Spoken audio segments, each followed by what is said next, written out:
Muy buenos días, hermanos. Abran sus Biblias, por favor, en Apocalipsis capítulo 4, versículo 3.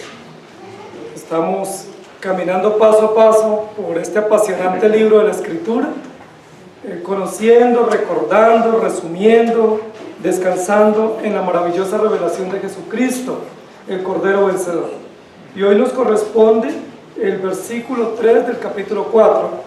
Continuamos describiendo la segunda parte del libro de Apocalipsis, que tiene que ver con la adoración en el cielo y con la segunda serie de 7, que son los 7 sellos.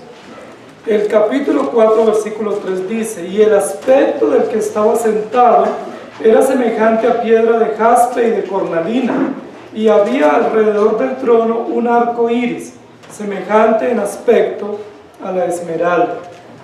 Es un texto no fácil de estudiar, es un texto bien difícil, pero vamos a comenzar nosotros diciendo lo siguiente a manera de introducción. El capítulo 4 comienza a describir un trono y al que está sentado en el trono. Sin embargo, aunque dice en varias oportunidades que hay alguien sentado en el trono, el escritor, el apóstol Juan, en ningún momento pretende dar una descripción física del que está sentado en el trono.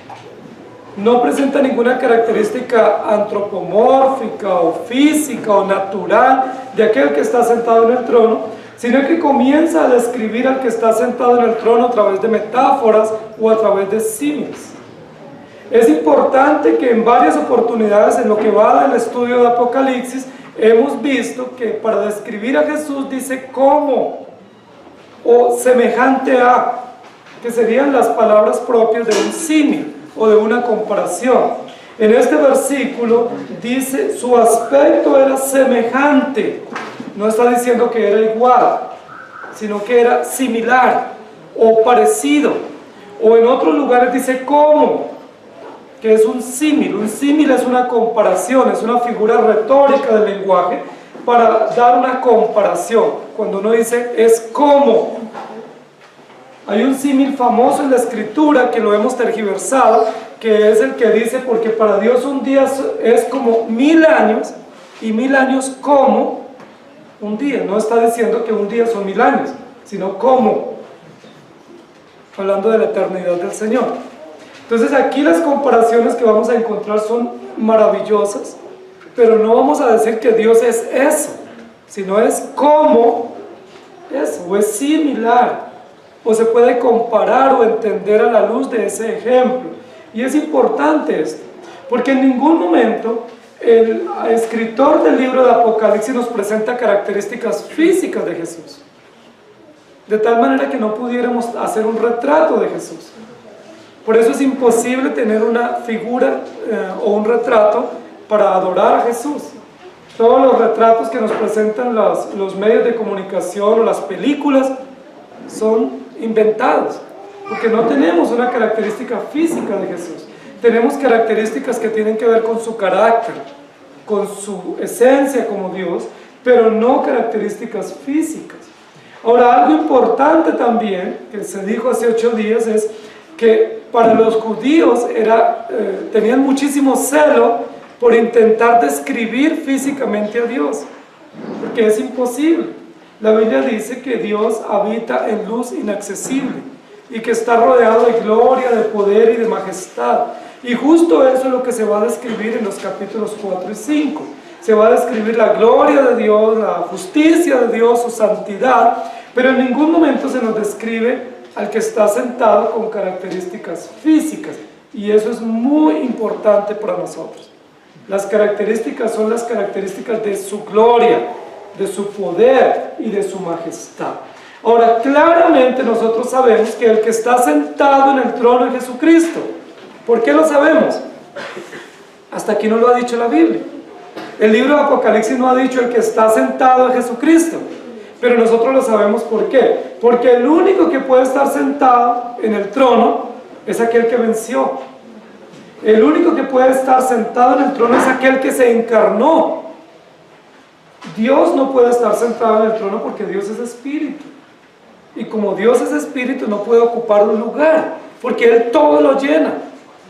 Algunos dicen, es que en el cielo está el trono de Dios, y en la tierra estará el trono de Jesucristo. Eso es un error, porque no hay dos tronos, solo hay un trono. ¿Y quién es el único que lo puede ocupar? Jesucristo, porque es el Cordero inmolado, es el único que se ha encarnado, es el único que ha tomado forma humana y que puede ocupar un lugar. Es decir, Jesucristo. El Espíritu Santo no puede estar en un trono, porque el Espíritu Santo es Espíritu y está en todo lugar, no está limitado a un lugar o a un espacio. Pero Jesucristo, por los efectos de la encarnación y de su muerte vicaria, Jesucristo puede sentarse en un trono y ocupar un lugar como Dios. Mateo 26, 64 dice, Jesús le dijo, tú lo has dicho, y además os digo que desde ahora veréis al Hijo del Hombre sentado a la diestra del poder de Dios y viniendo en las nubes del cielo. ¿Quién es el Hijo del Hombre? Jesucristo. Juan 1:18 dice, a Dios nadie le vio jamás. El unigénito Hijo que está en el seno del Padre, Él le ha dado a conocer. Y luego Juan 6:64 dice, no que alguno haya visto al Padre, sino aquel que vino de Dios, éste ha visto al Padre. Y luego en 1 Timoteo 6:16, el único que tiene inmortalidad, que habita en luz inaccesible, a quien ninguno de los hombres ha visto ni puede ver, al cual sea la honra y el imperio sempiterno. Amén. El texto que nos ocupa hoy va a hacer una descripción metafórica del trono de Dios, pero va a pretender describir al que está sentado en el trono. ¿Quién está sentado en el trono? Jesucristo. No lo ha dicho el texto, pero ya lo sabemos por todas las descripciones que nos está presentando y porque Él es el Cordero vencedor. El título de la enseñanza de hoy es su gloria pactual. Vamos a entender que la gloria de Dios se nos manifiesta a través del trono y a través de las características propias del pacto eterno de redención. Nosotros hemos dicho una y otra vez, y es entendido por todos nosotros, que un principio hermenéutico, o es decir, una guía para el estudio de las Sagradas Escrituras, es el pacto eterno de redención. Nosotros creemos firmemente que Dios salvó a su pueblo porque Él determinó. ¿Cómo lo sabemos? A través de un pacto que Él determinó. El pacto, en ese pacto Dios dice, yo seré a ellos por Dios y ellos me serán a mí por pueblo. Y lo que vimos en los 3 capítulos es la descripción del pueblo de Dios. La iglesia militante, la iglesia que trasega en las diferentes circunstancias de la vida y el Señor que se pasea en medio de su pueblo.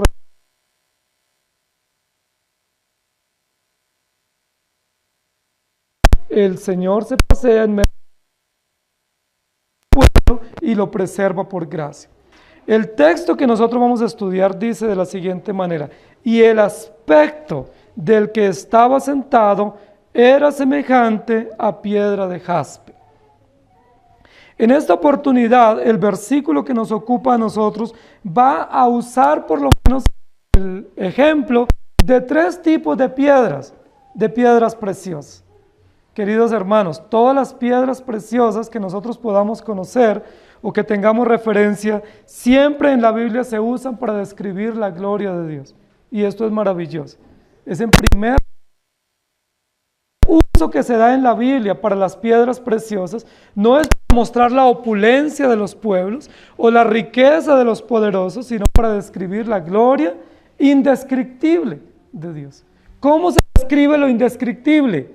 A través de piedras, de las piedras más famosas y más costosas y más brillantes que nosotros pudiésemos tener conocimiento. Y eso es algo muy importante. Muchas personas usan las joyas o las perlas o los diamantes o las esmeraldas para mostrar cuánto poder tienen, cuánta gloria tienen, cuán ricos son. Pero la Biblia usa esas mismas piedras para describir la gloria incomparable de Jesucristo nuestro Dios. El aspecto del que estaba sentado. ¿A quién va a describir?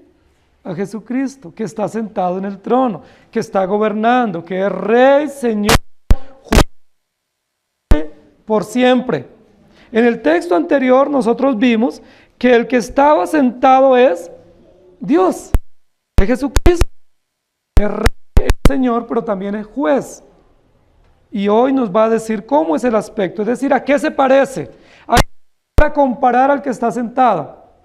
No hay ninguna comparación física de color o de rasgos físicos, sino que va a describir el carácter del que está sentado. Y en primer lugar va a usar una piedra, y es la piedra de jaspe.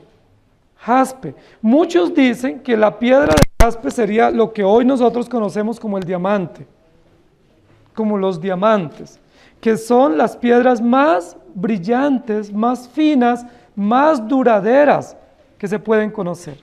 El diamante es la piedra más fina que existe, es la más duradera, no acepta ser rayada, no permite ser rayada, ¿sí? Y emite un brillo y una luz que no tiene comparación. El jaspe, si ustedes recuerdan, era una de las piedras que llevaba el sumo sacerdote en el pectoral. En el pectoral el sumo sacerdote llevaba 12 piedras. 12 piedras finísimas, y cada una de esas piedras hacía referencia a una de las 12 tribus de Israel. Cuando el sumo sacerdote entraba al lugar santísimo, que llevaba todo su vestuario, y dentro del vestuario llevaba el pectoral, en el pectoral brillaban o relucían los 12 distintivos que asemejaban a las 12 tribus del pueblo de Israel. Y el jaspe era la primer piedra de esas 12, el jaspe o el diamante. Y el jaspe representaba a la primera tribu del pueblo de Israel, que se llama la tribu de Rubén. Rubén es la primera tribu, representada en el vestuario sacerdotal por el jaspe o por el diamante. Una piedra sumamente brillante, muy costosa, muy valiosa, muy refulgente, que emitía unos visos de luz indescriptibles. ¿Qué nos muestra lo que nos está diciendo acá? Esa comparación de que esa piedra representara a una tribu, no representa realmente a la tribu, sino que es una forma de mostrar la gloria de Dios en medio de Dios, en medio de las 12 tribus que representan el pueblo de Israel, especialmente del Antiguo Testamento. Entonces, ¿cuál es el misterio del jaspe?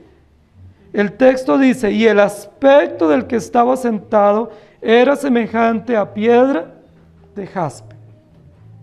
Son muchos los que, analizando este texto y mirando esta comparación, dicen que el jaspe puede referirse a la santidad del Señor.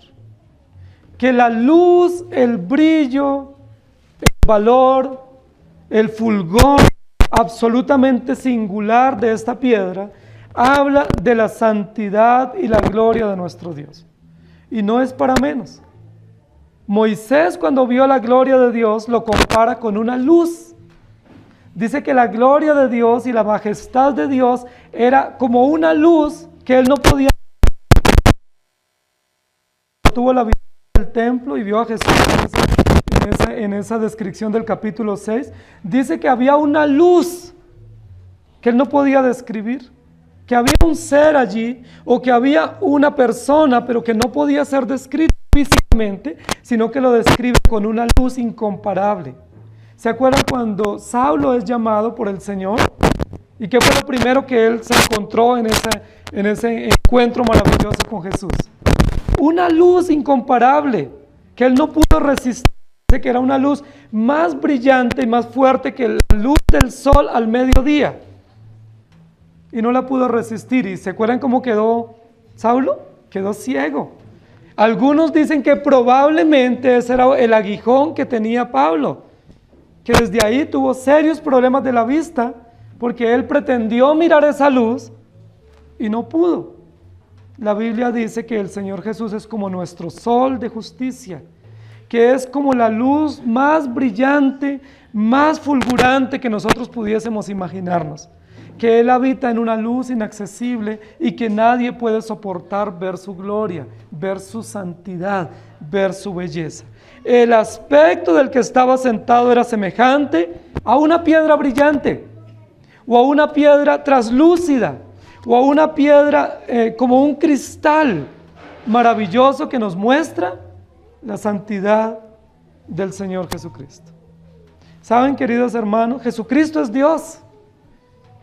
Muchas sectas dicen que Jesucristo no es Dios, que Él es un ser creado, que Él se hizo Dios o que Él se parece a Dios. ¿Pero qué dice la Biblia? La Biblia dice que Él no es creado, sino que es creador de todas las cosas. La Biblia no dice que Él se hizo Dios, sino que Él es Dios.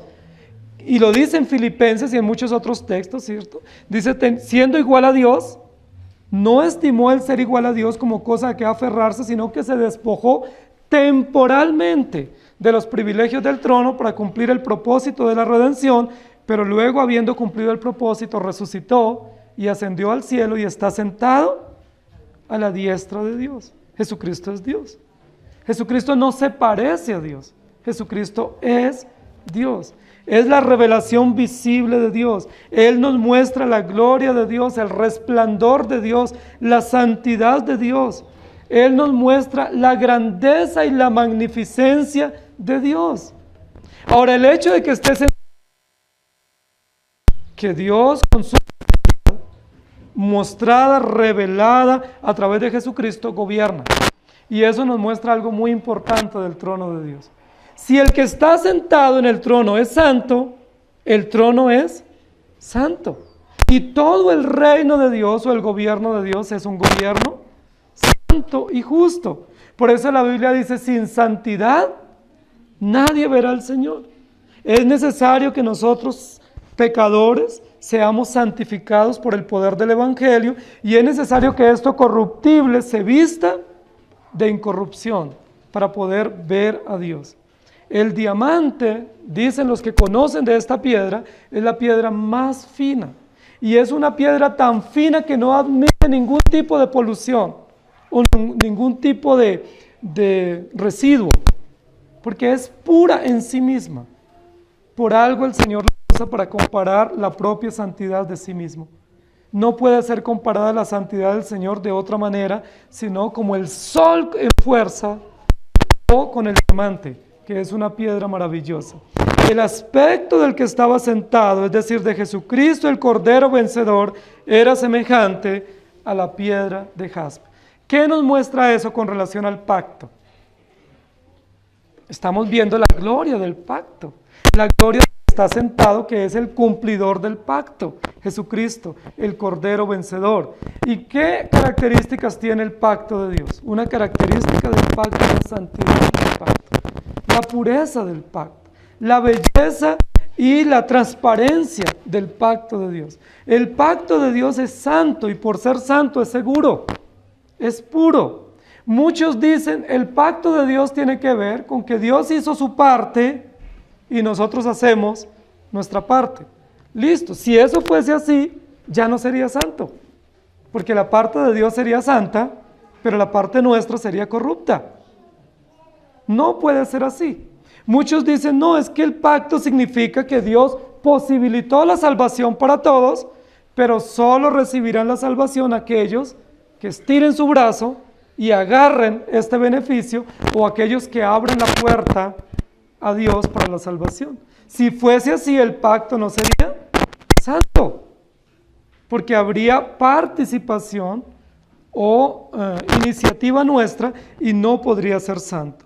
Pero cuando la Biblia dice que el pacto de Dios, es decir, el que está sentado, es semejante a un diamante santo y puro y brillante, nos muestra la verdad de que el pacto es unilateral y que el pacto es santo y por ser santo y que no tiene nada que ver con las cosas materiales.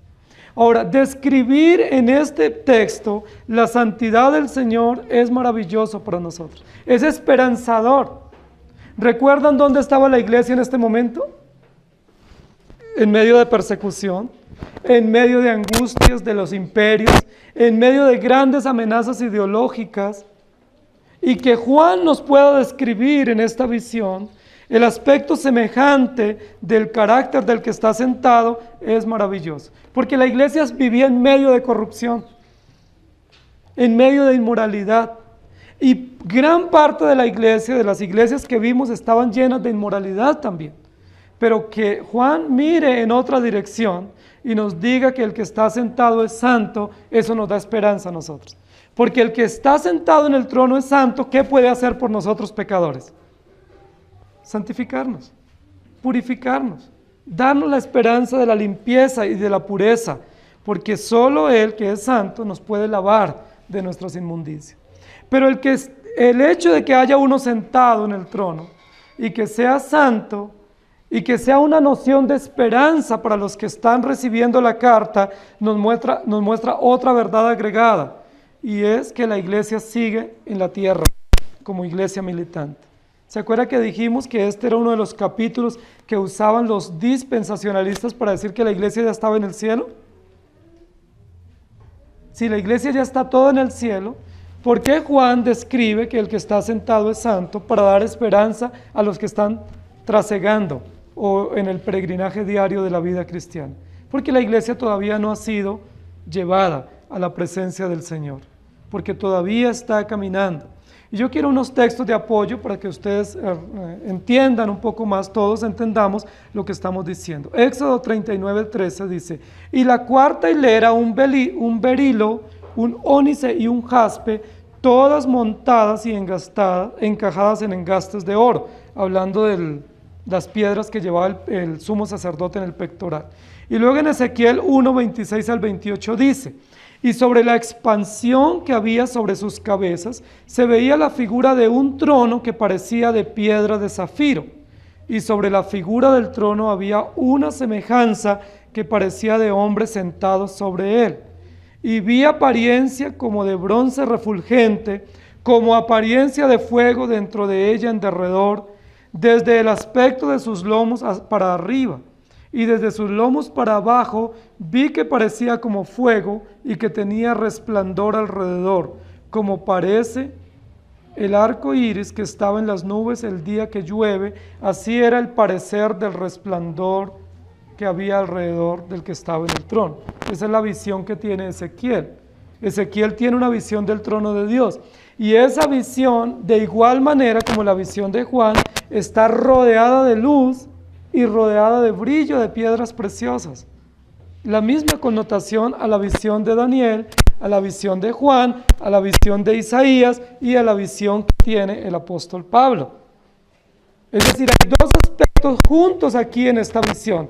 Primero, la luz, el resplandor para mostrar la gloria y la belleza de Dios, su poder y su grandeza, pero también el brillo o el valor de las piedras preciosas para mostrarnos lo importante, lo trascendente, lo brillante, lo inaccesible que es nuestro Dios. ¿No es eso maravilloso, hermanos? No estamos diciendo que Jesús es una piedra, sino que su brillo, su poder, su carácter se pudiese medianamente para ser un poco comprendido por nuestra mente finita a una piedra muy, pero muy costosa y muy valiosa. ¿Quién de ustedes tiene un diamante en su casa? Bueno, ni los conocemos, ¿no? ¿Por qué? Porque son piedras muy finas, muy costosas. Si acaso los hombres más ricos pudieran tener por allá en cajas fuertes unos diamantes. Pero la Biblia dice que Jesucristo para nosotros es como un diamante. Su santidad la ha compartido con nosotros a través de su palabra. Es decir, tenemos el tesoro más valioso, que es el tesoro de Jesucristo. ¿Recuerdan la parábola de la perla de gran precio? De aquel hombre que dice que cuando encuentra esa perla, está dispuesto a vender o a renunciar a todo lo que posee para adquirir esa perla de gran precio. Y nosotros sabemos que esa perla de gran precio es el Evangelio, es Jesucristo. Entonces, aunque no tengamos un diamante en nuestro reloj, o en nuestro cuello, o en nuestra casa, Jesucristo, el Cordero Vencedor, se ha revelado para nosotros como el diamante, como la perla de gran precio, con ese valor de su santidad, de su gloria, de su magnificencia, de su poder, mostrándonos lo santo, lo puro y lo perfecto que Él es. Eso es maravilloso, queridos hermanos, porque aunque no le podemos ver con nuestros ojos físicos, le podemos ver a través de la fe, a través del Evangelio, a través de la palabra que el Señor Jesús nos ha mostrado. Apocalipsis 21:11 dice, teniendo la gloria de Dios, y su fulgor era semejante al de una piedra preciosísima, como piedra de jaspe, diáfana como el cristal. Esa es una descripción de la Nueva Jerusalén, es decir, de todo el cuerpo de creyentes congregados en la presencia del Señor, donde dice que toda la Nueva Jerusalén o la iglesia será semejante a esa piedra preciosísima, diáfana, purísima, como un cristal, como una piedra maravillosa y brillante. ¿Cuál es la gloria del pacto de Dios? La gloria del pacto tiene que ver con el carácter del que está sentado, es decir, la santidad, su pureza, su grandeza y su maravilla. Y el aspecto del que estaba sentado era semejante a piedra de jaspe y de cornalina. Otra piedra, una segunda piedra. Esta es una gran exposición, es como un museo, es como una obra de arte este texto, describiéndonos el valor de las piedras más finas que ni siquiera conocemos ni imaginamos. ¿Sí? Esto es como una exposición en un museo, que nosotros entramos y nos comienzan a exponer en cada lugar las piedras diversas, el valor, sus características, y es lo que hace Jesucristo aquí. El apóstol Juan nos describe con detalles la gloria de Dios, haciéndonos un recorrido, como si fuese un museo, diciendo, el Señor nuestro Dios, el que nos ha salvado y redimido con su sangre, pudiese ser comparado con una piedra fina, en este caso la cornalina. La cornalina era la última piedra que llevaba el sumo sacerdote en el pectoral. Es decir, también era de las piedras finísimas y costosísimas que llevaba el sumo sacerdote en su pecho, y cuando iba a oficiar la ceremonia de expiación, llevaba presente el nombre de las 12 tribus, es decir, Jesucristo representa a su pueblo. Jesucristo nos lleva siempre en su pecho, Jesucristo nos lleva siempre en su memoria, porque Él murió para redimirnos. Nosotros como pueblo de Dios somos siempre puestos en la presencia del Señor. El sumo sacerdote no podía entrar al lugar santísimo sin todo su vestuario. Y una de las cosas más significativas del vestuario del sumo sacerdote era el pectoral. ¿Se acuerdan quiénes hicieron el pectoral? Dice que gente que Dios capacitó en toda obra de arte. Eran artesanos finísimos, porque tenían que hacer unos engastes de oro, y en esos engastes ensamblar o incrustar todas las piedras diferentes en el orden que Dios les dio. No podían cambiar el orden, no podían cambiar la calidad, no podían decir, bueno, es que no encontramos cornalina, entonces le pusimos allí una perlita similar. No, tenía que ser cornalina, y tenía que ser la última que iba dentro del los ensambles o los engastes del pectoral. Saben, queridos hermanos, la cornalina en el pecho del sumo sacerdote representaba la última tribu, la tribu de Benjamín.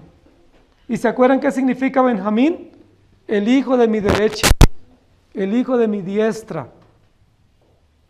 La tribu de Rubén, el jaspe o el diamante; la tribu de Benjamín, la cornalina. ¿Y saben qué tiene que ver eso, queridos hermanos? ¿Se acuerdan que en Apocalipsis lo vimos 2 o 3 veces? Jesucristo se presenta como el primero y el último, como el alfa y la omega, como aquel que es, que era y que ha de venir. Y el hecho de que en esta descripción se nos diga que primero se asemeja al jaspe, es decir, la primer tribu, y segundo se asemeja a la cornalina, es decir, la última tribu, nos muestra la totalidad del gobierno, la totalidad del cuidado de Dios por su iglesia. Es cosa maravillosa, queridos hermanos. No es una simple referencia a una piedra preciosa, es una referencia que muestra una relación pactual. Jesucristo gobierna a su pueblo de principio a fin. Jesucristo gobierna la historia de la redención. Él es el primero y el último, es el diamante y la cornalina, es el que comienza y es el que termina, es el que abre y es el que cierra. ¿No es eso maravilloso? La historia tuya, la historia mía, la historia de su pueblo está enmarcada dentro del gobierno del Señor. Ahora, ¿qué más es maravilloso de esa piedra? Algunos dicen que la piedra de cornalina puede también ser comparada con el sardio, que la Biblia también menciona. Era de color rojo, de color fuego, sangre, y expresa claramente la justicia de Dios. Mientras la una era de color brillante, traslúcido como un cristal, esta segunda piedra era de color rojo, ¿sí? Como color sangre. Era fulgurante, expresa la rectitud y la justicia de Dios. Pero ¿cuál tipo de justicia? La justicia de Cristo que se muestra al derramar su sangre en la cruz del Calvario. Mientras la primera piedra es como un cristal que muestra la pureza, que muestra lo más pulcro, lo más limpio, lo más santo, lo más diáfano, esta segunda piedra muestra lo rojo, ¿sí? La justicia, la ira de Dios, el juicio de Dios. Es como un marrón brillante, hermosa piedra, pero que muestra que solo a través de la justicia de Dios o de la justicia de Cristo nosotros podemos disfrutar del que está sentado en el trono. No es gratuita la referencia que el apóstol nos pone aquí en esta descripción. No fue que él se imaginó ese color. No creemos que Juan fuera daltónico para darnos estas referencias. Tuvo que tener claridad, precisión de que esos eran los colores precisos y las piedras de referencia para describir al que estaba sentado en el trono. Él no dice, parece a cornalina, me parece, no sabía qué decir, pero era fino el color. Dice, no, era como cornalina, haciendo una clara referencia a la misión sacerdotal de Jesucristo por el pectoral, haciendo una clara referencia a la obra perfecta de Jesucristo en la cruz para morir y perdonar nuestros pecados. Recordemos, queridos hermanos, que la obra de la redención muestra un oficio precioso de Cristo, que es el oficio de Cristo como sacerdote. Y esta referencia a estas dos piedras incrustadas en el pectoral del sumo sacerdote nos muestra que aquel que está sentado en el trono no es cualquiera, no es simplemente un rey, no es simplemente un señor, es también nuestro sumo sacerdote, aquel que entró al lugar santísimo para oficiar el sacrificio perfecto para el perdón de nuestros pecados. Hermanos, qué descripción más extraordinaria. Si tú solamente ves en ese trono a un rey, no has entendido totalmente el Evangelio. Si tú solamente ves en ese trono a un Señor, no has entendido el Evangelio en plenitud. Tú tienes que ver en ese mismo trono a un sacerdote que ofició su propio sacrificio, que venía sobre nosotros por la ira de Dios y que Él tomó nuestro lugar, que Él se presentó en el lugar santísimo para oficiar el sacrificio del perdón de nuestros pecados. Esa referencia a la cornalina, esa referencia a esa piedra preciosa, nos recuerda el cordero muerto, el cordero inmolado, nos recuerda la sangre de Jesucristo, nos describe el oficio sacerdotal por excelencia de Jesucristo para tomar nuestro lugar, para que hoy tú y yo tengamos esperanza. Queridos hermanos, esa referencia en esta visión que tiene Juan del trono tiene sentido para la iglesia militante que estaba en Asia Menor y para nosotros hoy aquí en esta ciudad. No tiene sentido esta descripción si estamos en el cielo. Estamos diciendo, estamos desmintiendo que el capítulo 4 hable de un famoso rapto que no existe en la historia bíblica. Estamos diciendo que si la iglesia ya ha sido raptada o robada, como ellos dicen, y está en el cielo, ¿qué sentido tiene para ellos reconocer que el que está sentado es el sumo sacerdote? No tiene sentido, pero tiene sentido que el que está gobernando a la iglesia que está militando, que está trasegando por persecuciones, por tentaciones y por adversidades, es el Cordero vencedor, aquel que gobierna, aquel que está sentado en el trono y que tiene todo poder y autoridad. Jesucristo es el sumo sacerdote. Pero ¿saben? El hecho de que esté sentado en el trono como sumo sacerdote que ofició su propio sacrificio nos muestra otro oficio de Cristo. ¿Saben cuál es el otro oficio? Que Jesucristo es nuestro juez. Él es juez. ¿Por qué? Porque Él pagó legalmente y Él asumió la ira de Dios sobre sí, de tal manera que nos revela la justicia de Dios, la gloria de Dios y la justicia de su obra perfecta. ¿Saben, queridos hermanos? Así como sin santidad nadie verá al Señor, sin la justicia de Dios nadie puede ser salvo. Lamentable que nosotros tengamos nuestros propios criterios de justicia. Mire, una de las características propias del ser humano es su propia justicia. Y lo podemos notar en cosas tan sencillas como cuando vamos a un niño a llamarle la atención por algo, enseguida dice, yo no fui, yo no lo hice. ¿Qué es lo que él está diciendo? Yo tengo mi propia justicia. Yo confío en mi propia justicia. Yo tengo mi propio código para justificarme a mí mismo. Y eso es terrible. Desde Génesis capítulo 3, el hombre tiene su propio código de justicia. Señor, la mujer que me diste. Y Eva, Señor, la serpiente que tú creaste. Sus propios códigos de justicia para evadir la justicia de Dios. Por eso la Biblia contundentemente dice, no por obras, para que nadie se gloríe. Porque si fuese por obras, nosotros tendríamos de qué gloriarnos, porque tendríamos nuestra propia justicia. Por eso el Señor abomina las obras como medio para salvación.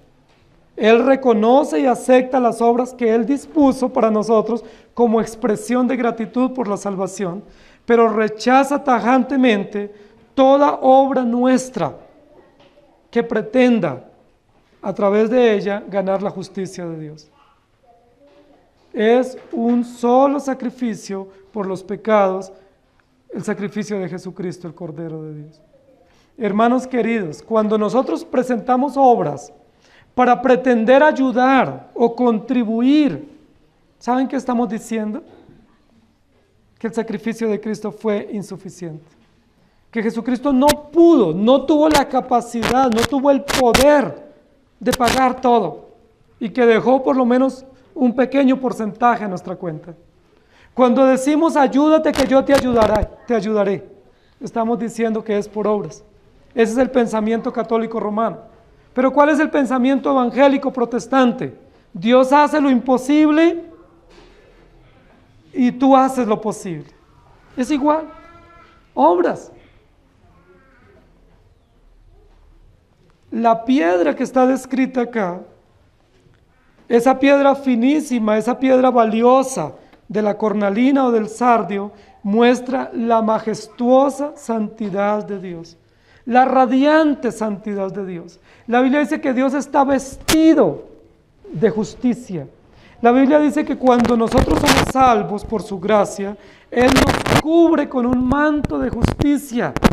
¿Recuerdan? Que nos pone vestiduras de justicia, haciendo una descripción metafórica del pacto y de la dignidad que el Señor da a los creyentes. La cornalina refleja la gloriosa justicia de Dios.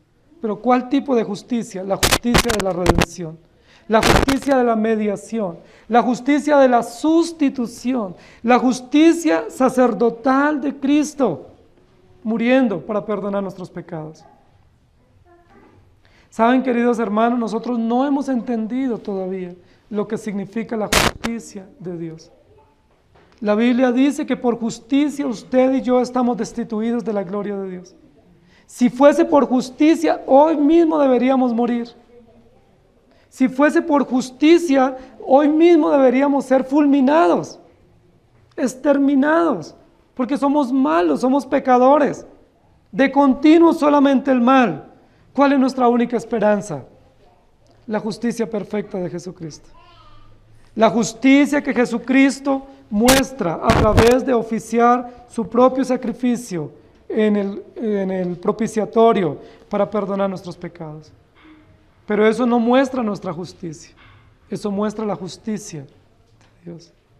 Nosotros hemos sido justificados por gracia, no fuimos hechos justos, fuimos declarados justos. que es una cosa diferente. Fuimos constituidos justos. Fuimos alcanzados por la justicia de Dios, pero no fuimos hechos justos, porque hoy justamente somos pecadores. Pero pecadores mirando al propiciatorio, pecadores mirando a la cruz, pecadores mirando a la cornalina, a esa sangre de Jesucristo que justamente se derramó para apaciguar, para cubrir la ira de Dios, para vindicar el honor de la santidad de Dios y para darnos como beneficio la justicia que nos viene por gracia. Queridos hermanos, el diamante y la cornalina, o el jaspe y el sardio, van juntos. Porque nos muestran en primer lugar que el Señor es el primero y el último. ¿Pero qué nos muestra? Que Dios es santo, pero que el hombre alteró por su pecado la santidad de Dios. Que el hombre deliberadamente en el Edén transgredió la justicia de Dios, la santidad de Dios, desafió la santidad de Dios. Y entonces, ¿qué hace el Señor? Se presenta como sumo sacerdote para cubrir con su justicia el honor ofendido de Dios. Hay una relación directa entre santidad y justicia, porque siendo Dios santo, el hombre desafía la santidad de Dios, diciendo, yo puedo más que tú. Con que Dios os ha dicho, bueno, lo vamos a probar. Que no comas de este árbol, porque morirás, lo vamos a probar. Y al desafiar obstinadamente, agresivamente, neciamente la santidad de Dios, el Señor muestra su justicia enviando a su Hijo Jesucristo en propiciación por nuestros pecados. Pero el primer propósito por el cual Jesucristo, el Cordero Vencedor, fue enviado, no fue para perdonar nuestros pecados, sino para vindicar el honor de Dios, para satisfacer las demandas de la ira santa de Dios, para cubrir el honor de la santidad de Dios que había sido desafiado con tanta rebeldía por nosotros los pecadores. Y el Señor Jesús cubre ese honor, satisface las demandas de la justicia de Dios y por lo tanto Él se constituye en el sumo sacerdote, en el único que puede satisfacer la justicia de Dios. Por eso está sentado en el trono. Él no está sentado en el trono porque haya ganado algo por su propio mérito. Él está sentado en el trono porque Él es Dios, porque Él es justo y porque Él es único mediador entre Dios y los hombres.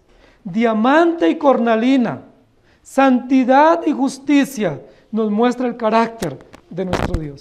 Nos muestra el carácter del mediador y nos muestra el propósito de la obra de mediación, que es cubrir o satisfacer la justicia de Dios. Es maravilloso lo que el texto nos está diciendo. Es la forma como podemos ver a Jesucristo en su papel redentor. Jesucristo está en el trono, no porque nosotros lo hayamos puesto en el trono. No fue una elección congregacional, que todos lo elegimos para que Él estuviera en el trono.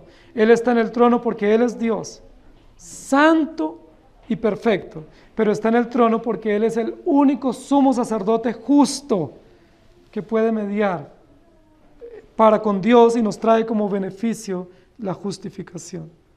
Hermanos queridos, sin la justicia de Dios nosotros no tenemos esperanza, porque nuestras acciones de justicia son injustas, son tan injustas, son tan desviadas, tan corruptas. Pero Dios, que es recto y que es justo, tomó nuestro lugar y luego toma el lugar del santo juez que está a la diestra del Padre, mereciendo y recibiendo todo tipo de adoración. El texto continúa diciendo, y el aspecto del que estaba sentado era semejante a la piedra de jaspe y de cornalina, y había alrededor del trono un arco iris, semejante en aspecto a la esmeralda. Muchas piedras preciosas hoy. Qué gusto ver esta descripción tan hermosa, que con tanto brillo, con tanto fulgor y con tanta maravilla describe a Jesucristo, nuestro Señor y Salvador. No habíamos tenido oportunidad de tener tan a la mano tanto brillo y tanto fulgor mayor, como hoy, siendo el trono del Señor. Santidad y justicia, elementos principales del carácter del pacto de Dios. Nosotros estamos en una relación pactual porque Dios es santo y así lo determinó, y porque Cristo en su infinita mediación como sumo sacerdote operó justamente las demandas del honor de Dios y nos trajo como extensión la justificación. Pero el tercer lugar dice, y había alrededor del trono. Pareciera nuevamente como que se aleja un poco la cámara, ¿cierto? Y se amplía el ángulo de visión. Primero concentrado en el que está sentado en el trono, describiendo su aspecto de santidad y justicia, elementos del pacto, el carácter del Señor Jesús, el propósito del Señor Jesús, pero luego nos va a hablar del beneficio. Y alrededor del trono, o en el círculo del trono, o rodeando todo el trono, y al que está sentado en el trono, un arco iris. Maravilloso símbolo. ¿Recuerdan para qué fue dado el arco iris en la Escritura? Como una señal de pacto, como una señal de la infinita fidelidad de Dios para su pueblo y para la humanidad. El arco iris no fue dado para que nosotros viéramos la belleza de los colores, o para que se tomara como símbolo de la evolución, o lo que es más vergonzoso hoy, como símbolo de los movimientos homosexuales. Ese no fue el propósito del arco iris. El origen del arco iris fue mostrarnos el pacto de Dios. Dios estableció un pacto y el carácter de ese pacto es la fidelidad. Recuerden que Jesús, el Señor le dice a Noé, cada vez que veas mi arco en las nubes, recordarás que yo hice un pacto de no destruirlos por agua y de que yo soy fiel a ese pacto. Mire, hermanos, el arco iris es uno de los símbolos más extraordinarios que podemos ver en el horizonte. Es una de las señales más hermosas que podemos nosotros ver y podemos apreciar. Pero ¿saben qué nos indica el arco iris? Que Dios existe. Nos indica que Dios es real y nos indica que Dios hizo un pacto y que ese pacto incluye justicia y misericordia y que Dios es fiel y que en ese pacto Dios hará justicia a los detractores del pacto, pero traerá misericordia y beneficio a los que crean y se sometan a ese pacto maravilloso. Saben, hermanos queridos, hoy en día vivimos en una sociedad descompuesta, inmoral, que tergiversa todas las cosas. El arco iris ha sido tomado como símbolo de los evolucionistas. Ya cuando vemos el arco iris no está reflejando lo que la Biblia dice, sino para muchos el arco iris es el símbolo de la evolución. Pero hoy en día, recientemente, lo están tomando como símbolo de la peor perversión y de las inmoralidades. Es el símbolo de los homosexuales y de los movimientos LGTBI y Z. ¿Por qué? Porque en el arco iris caben todos los colores. Para ellos significa eso, ¿no? El arco iris es donde caben todos, no importa los matices de su condición perversa e inmoral, ahí caben todos. En un mismo símbolo caben todos. Pero ¿saben qué es lo que no han pensado ellos? Es un símbolo tan hermoso, pero ellos no se han detenido a pensar y no van a poder hacerlo, que el arco iris que ellos han tomado como símbolo es un símbolo que está contra ellos, no a favor de ellos. Porque es un símbolo de justicia y es un símbolo de fidelidad. Dios es fiel. ¿Y qué va a hacer Dios? Juzgarles. ¿No les parece contradictorio? Que ellos niegan a Dios con sus obras, pero al tomar un símbolo bíblico, se enmarcan dentro de la justicia de Dios. Es interesante eso. Porque ellos no pueden negar a Dios, porque aunque pretendan negarlo con sus obras, toman símbolos de referencia que hablan del carácter de Dios, y al tomar esos símbolos, ellos quedan debajo del símbolo. Es decir, el Dios de pacto, el Dios justo, el Dios fiel, en símbolo de arco iris, queda por encima y ellos sujetos a la fidelidad de Dios Es decir, Dios es fiel en hacer juicio contra aquellos que se rebelan a sus normas, contra aquellos que violan el pacto y contra aquellos que niegan el carácter de Dios. No nos dé vergüenza usar el símbolo del arco iris, porque no es el símbolo de los homosexuales, es el símbolo bíblico del pacto de Dios, de la fidelidad de Dios, de la justicia de Dios y de la gracia de Dios. Cada vez que veamos el símbolo en el firmamento, agradezcamos a Dios, porque Dios hizo un pacto con su pueblo y un pacto con la humanidad, y Él es fiel, lo va a cumplir. No pensemos que ese es un símbolo de estos movimientos y que nosotros tenemos que renunciar a ese símbolo. No es un símbolo bíblico. Y el que estaba sentado tenía a su alrededor, ¿qué? Un arco iris. ¿El arco del LGBTI? ¿El arco iris de la evolución? No, el arco que representa el pacto de Dios, de su justicia, de su fidelidad, de su gracia derramada, infinitamente incomparable para todos nosotros los pecadores. Y alrededor del trono, o envolviendo el trono, un arco iris, semejante en aspecto a la esmeralda. Ahora, qué interesante, ¿no? Porque el arco iris está demostrado que tiene por lo menos 7 tonalidades. Y acá estamos hablando de series de 7. Y toma esa figura, que es una figura del diálogo que Dios tiene con Adán en Génesis. Es una figura casi original, es un símbolo original de la historia de Dios con su pueblo. Pero dice que ese arco iris es semejante a la esmeralda. Y la esmeralda solo tiene un color, y es color verde. ¿Qué nos quiere decir el texto bíblico? ¿Qué aspecto del carácter de Dios quiere darnos? ¿Qué contraste se nos va a presentar entre el blanco del jaspe y el rojo de la cornalina con el verde de la esmeralda? ¿Qué nos quiere decir el Señor? ¿A qué se compara la esmeralda? Bueno, la esmeralda tiene por lo menos 2 connotaciones. Uno es la esperanza, la virtud de la esperanza, ¿sí? Que nos viene de parte de Dios, pero el verde también representa la misericordia de Dios.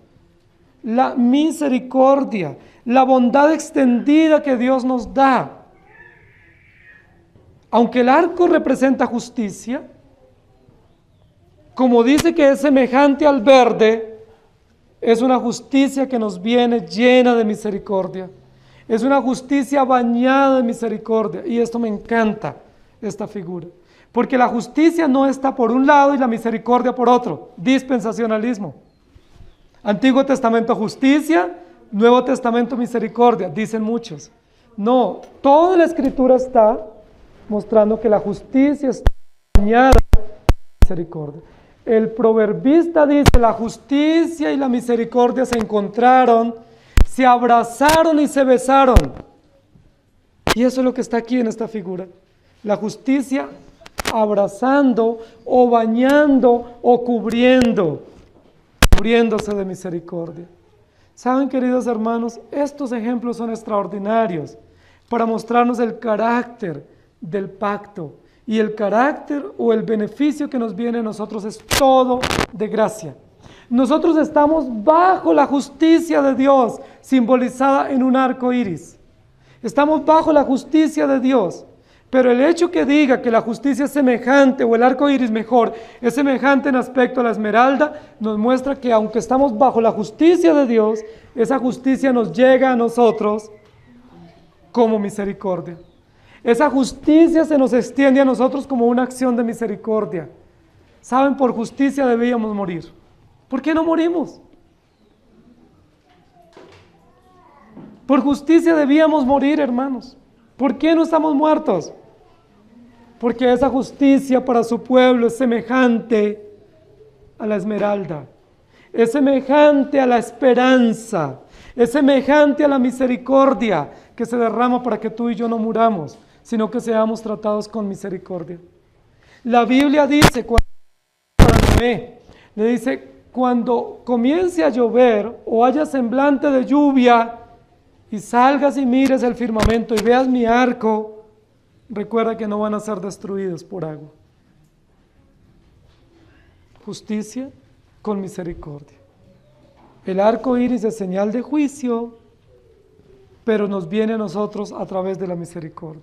No es que se cambie la justicia de Dios, es que Jesucristo cubre el lugar nuestro por su justicia. Jesucristo es como ese arco iris de su justicia plena para todos los pueblos y las naciones, pero se manifiesta para nosotros en acciones de misericordia, no porque la justicia se pase por alto, sino porque Jesucristo toma nuestro lugar en el Calvario, derrama su sangre y nos cubre con misericordia. Esta figura nos muestra no solamente la misericordia de Dios, sino la fidelidad de Dios. En el libro de Génesis dice la Biblia que primero vino el juicio y después vino la señal de pacto para advertirle a Noé. ¿Recuerdan? Cuando Noé sale del arca, el Señor le dice: ahora está mi arco en las nubes y no volverá a llover así. Pero luego aquí en Apocalipsis nos está mostrando primero el arco y luego vendrán las acciones justas de Dios, del tribunal y el juicio universal que Dios va a traer sobre todos los hombres, creyentes o no. Pero primero nos da la esperanza de la gracia. ¿Saben, queridos hermanos, qué maravilloso? Porque Dios nos va a juzgar a todos nosotros. Todos compareceremos ante el tribunal. Pero ¿cómo compareceremos los creyentes? Con esperanza. Porque aunque está el arco del juicio, ese arco se nos presenta a nosotros semejante al color verde de la esmeralda. Es decir, tenemos esperanza en ese juicio. Tenemos esperanza. No vamos a ser destruidos. No es un juicio destructivo, es un juicio necesario, oficial, pero se nos tratará con la misericordia, no que merecemos nosotros, porque no merecemos ninguna, sino con la misericordia pactual de Jesucristo, el Cordero vencedor. Indica la fidelidad de Dios. Dios no va a cambiar sus planes. Sus planes son inquebrantables. La oración no mueve los planes de Dios. Nuestras huelgas de hambre no interfieren en los planes de Dios. Los planes de Dios son seguros, su fidelidad, su misericordia y su gracia no serán invalidadas. El arco iris es señal de la alianza, es señal del pacto. Por eso este texto nos muestra la gloria del pacto. ¿Cuál es la gloria del pacto? La santidad de Dios que lo estableció. ¿Qué más indica la gloria del pacto? La justicia de Cristo que medió en nuestro lugar y satisfizo las demandas de la ira de Dios. Pero ¿qué más implica la gloria del pacto? La misericordia que se extiende hacia nosotros como beneficiarios. Vuelvo y le reitero, ¿tiene sentido que esta descripción se dé para una iglesia triunfante? No, es necesario que esta descripción llena de consuelo, llena de esperanza, llena de coraje, se dé para una iglesia que está en medio de la persecución, en medio de la militancia, en medio donde hay muchos caídos en combate, en medio de las tentaciones y de todas las situaciones aún repugnantes, vomitivas que se presentan en las iglesias. Es allí donde tiene sentido este mensaje. Hay uno sentado en el trono que gobierna, pero gobierna con santidad porque Él es santo. Gobierna con justicia porque es juez justo. Pero ¿cómo más gobierna? Con misericordia, con bondad incomparable. Dice la Biblia, si nuevas no fueran las misericordias del Señor cada día, ya hubiésemos sido consumidos. La Biblia no dice que la justicia de Dios es nueva cada día, pero sí dice que la misericordia de Dios es nueva cada día. Hoy, ¿qué necesitamos para poder vivir? La misericordia del Señor. Si es justicia, un rayo nos puede destruir. ¿Qué necesitamos hoy para vivir? Misericordia. Nuestra oración cada día tiene que ser como la oración del publicano. Señor, ten misericordia de mí. Señor, ten misericordia de mí. ¿Y por qué podemos implorar misericordia? Porque el que está sentado es el Padre de misericordias, es el Padre de bondad. Queridos hermanos, la gloria del pacto de Dios, La gloria pactual de Jesucristo se nos muestra a través de 3 atributos hermosísimos, extraordinarios, incomparables de Jesucristo: su santidad, su justicia y su gracia. Nosotros hemos sido alcanzados con esos 3 beneficios. A través de la santidad, Jesucristo nos santifica. A través de su justicia nos ha hecho justos. Y a través de su gracia nos ha otorgado el bien eterno de la redención. Yo quiero que leamos unos textos de apoyo. Habacuc capítulo 3, 2 dice: Oh Jehová, he oído tu palabra y temí. Oh Jehová, aviva tu obra en medio de los tiempos. En medio de los tiempos hazla conocer. En la ira acuérdate de la misericordia. A veces cuando tengo que disciplinar a mis hijos, que es muy lejos, porque se portan muy bien los hijos de los pastores y los de los ancianos. Cuando voy a disciplinarlos, una de las cosas que me preguntan mis hijos es: ¿cuántos correazos me vas a dar? Dime cuánto antes de comenzar. Y yo tengo que decirles cuánto. Justicia y misericordia. Necesitamos ser corregidos por Dios. Dios nos disciplina, nos azota, pero estamos seguros que Él es justo y fiel y nos azota con misericordia, no para destruirnos, no para dejarnos malheridos.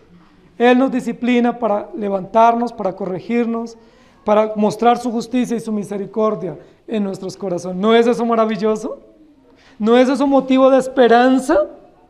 Necesitamos corrección y Dios nos la aplica, pero nos la aplica en la justa proporción, en la justa medida, de acuerdo a su infinita e incomparable misericordia.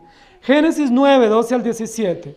Y dijo Dios: esta es la señal del pacto que yo establezco entre mí y vosotros y todo ser viviente que está con vosotros por siglos perpetuos. Mi arco he puesto en las nubes, el cual será por señal del pacto entre mí y la tierra. Y sucederá que cuando haga venir nubes sobre la tierra, se dejará ver entonces mi arco en las nubes, y me acordaré del pacto mío que hay entre mí y vosotros y todo ser viviente de toda carne, y no habrá más diluvio de aguas para destruir toda carne. Estará el arco en las nubes y lo veré, y me acordaré del pacto perpetuo entre Dios y todo ser viviente con toda carne que hay sobre la tierra. Dijo Dios a Noé: esta es la señal del pacto que he establecido entre mí y toda carne que está sobre la tierra. Cada vez que estos movimientos usan este símbolo, están tomando un símbolo perpetuo de la justicia de Dios y también de la gracia de Dios. Si ellos, pese a sus pecados, se acogen a la gracia de Dios, ¿qué va a pasar? Van a recibir su misericordia. Pero si ellos persisten en vivir lejos de Dios, en sus perversiones y legitimar sus prácticas, ellos están bajo el arco de la justicia de Dios que les alcanzará. Ustedes saben que ya hoy se vende una Biblia arco iris, ¿no? Pero no para hablar de la justicia de Dios, sino para decir: en el arca todos caben, todos caben. No importa lo que creas o lo que vivas. No importa cómo tú vivas o entiendas la vida, la sexualidad o la moral o la fe. Todos cabemos, no importa del color, es multicolor. Pero no es eso el símbolo multicolor. El símbolo multicolor lo que dice es: la justicia de Dios alcanzará a personas de todas las lenguas, de todas las razas, de todos los pueblos y de todas las naciones. Pero también la gracia de Dios alcanzará personas de todas las lenguas, los tribus, los pueblos y las naciones. Esa es la gracia del símbolo. Santidad, justicia y misericordia juntas en un trono. Solo puede ser el trono de Dios. Solo puede ser el trono de Jesucristo, el autor y consumador de la fe nuestra. Solo esa descripción puede dar consuelo a los oprimidos. Tú y yo que estamos pasando situaciones difíciles, nuestra iglesia que pasa momentos difíciles y que afronta pecados, tenemos esperanza en aquel que está sentado en el trono. en su perfecta santidad, en su justicia incomparable y en su misericordia indescriptible para nosotros. Y por esa misericordia tenemos esperanza. Amén. Que el Señor nos ayude. Señor, gracias por tu palabra. Gracias por mostrarnos quién está sentado en el trono. Y gracias por darnos esta descripción tan gráfica, tan precisa, pero también tan radiante, tan majestuosa, tan indescriptible. Gracias, Señor, porque quedamos humillados ante esta descripción. Quedamos humillados ante tanta gloria, ante tanta justicia y ante tanta bondad. Quedamos avergonzados, Señor. Quedamos sin palabras.